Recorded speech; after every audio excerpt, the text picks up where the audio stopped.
So మనకి curry ready అయిపోయిందో లేదో చూద్దామా. వావ్, చాలా పర్ఫెక్ట్గా కుక్ అయింది మనకి వంకాయ. చూసారా, ఇలా అట్టగానే అలా లోపలికి వెళ్ళిపోతుంది.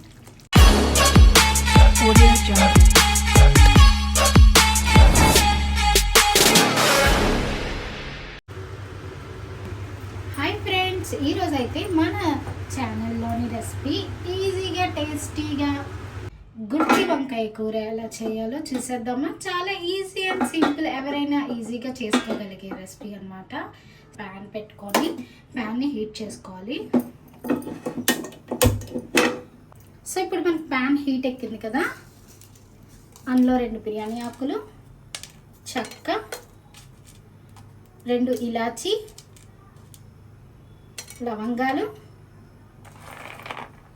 పల్లీలు, ధనియాలు, నువ్వులు, గసగసాలు వేసుకోవాలి. ఇవి కొంచెం ఫ్రై అయ్యాక మనం మిగతా వేసుకుందాం. ఇప్పుడు అందులో కొంచెం మీ దగ్గర ఎండు కొబ్బరి ఉంటే ఎండు కొబ్బరి కూడా వేసుకోండి. లో ఫ్లేమ్లో పెట్టుకొని ఫ్రై చేసుకోండి, ఎందుకంటే మనకి ఇది రోస్ట్ అవ్వాలి. హై ఫ్లేమ్లో పెడితే మనకి ఎన్నది మాడిపోతుంది అన్నమాట.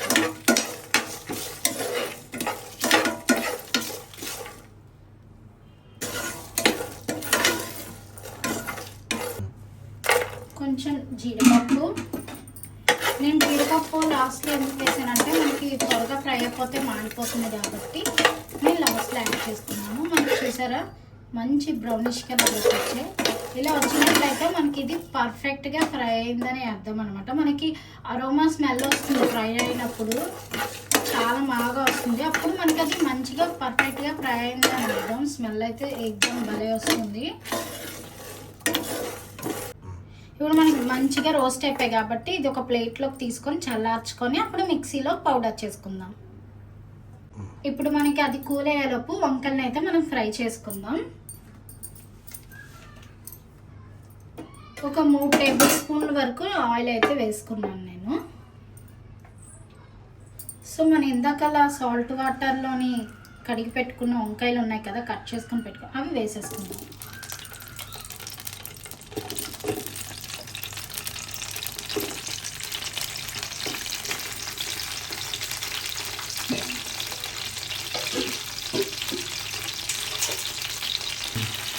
కలిపేసుకుందాం. మీడియం ఫ్లేమ్లో పెట్టేసుకుందాం. మనకి వంకాయలు కొంచెం మెత్తగా మగ్గేంత వరకు ఫ్రై చేసుకుందాం. సో ఇప్పుడు ఒక 10 నిమిషాలు మూత పెట్టుకుందాం. ఇప్పుడు ఇందాక చల్లార్చి పెట్టుకున్నాం కదా మసాలా సామాన్లన్నీ ఇందులోకి వేసేసుకోవాలి. మిక్సీ గిన్నెలోకి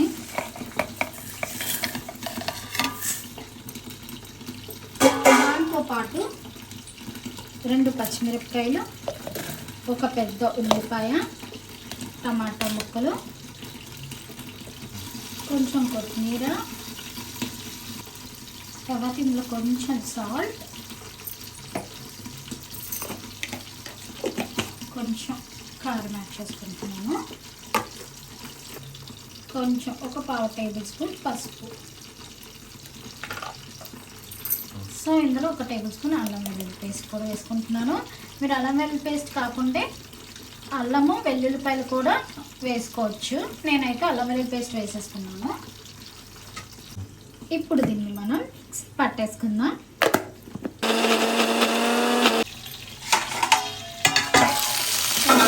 వంకాయలు మనకి మెత్తగా మగ్గిపోయాయి చూడండి ఇలా. ఇప్పుడు వీటిని ఒక ప్లేట్లోకి తీసేసుకుందాం.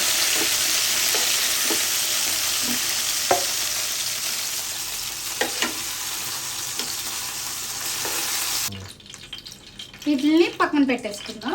మనం స్టార్టింగ్లోని మసాలా ఫ్రై చేసుకున్నాం కదా, దాన్ని మిక్సీలో పట్టేసాక పేస్ట్. ఇప్పుడు ఆ పేస్ట్ని అయితే మనం ఆయిల్లో వేసుకుందాం.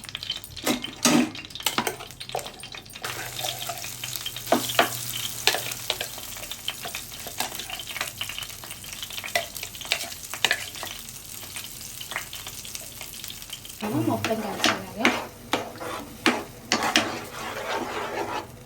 ఇది మనకి పచ్చివాసన పోయేంత వరకు ఇది ఫ్రై అయ్యి మనకి ఆయిల్ అనేది పైకి తేలుతుంది. సో అంతవరకు మనం అయితే దీన్ని ఆయిల్లో ఫ్రై చేసుకోవాలి.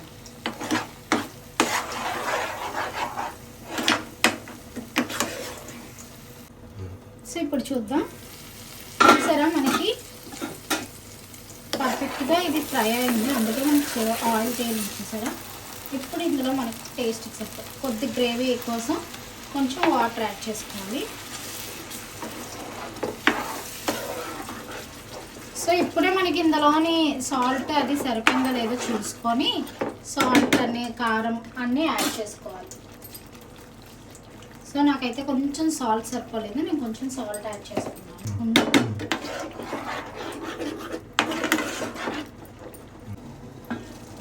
ఇప్పుడు మనం ఇందాక తీసి పెట్టుకున్నాం కదా వంకాయని అయితే వేసేసుకోవాలి.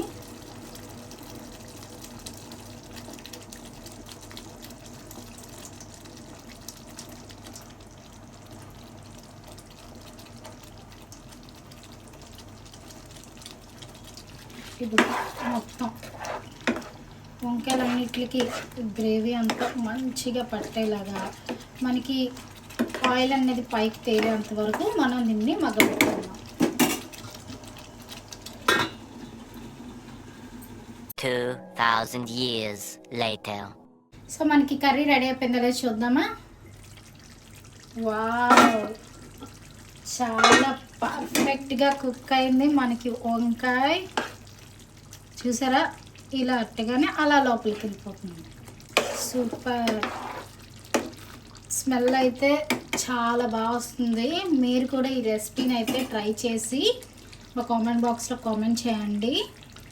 మా ఛానల్ మీకు నచ్చినట్లయితే లైక్ చేయండి, షేర్ చేయండి, కామెంట్ చేయండి, సబ్స్క్రైబ్ చేయడం మాత్రం మర్చిపోకండి. ఇప్పుడు మనం దీన్ని ఒక సర్వింగ్ బౌల్లోకి సర్వ్ చేసుకొని తినేయడమే. ఇప్పుడైతే మనం దీన్ని సర్వ్ చేసేసుకుందాం.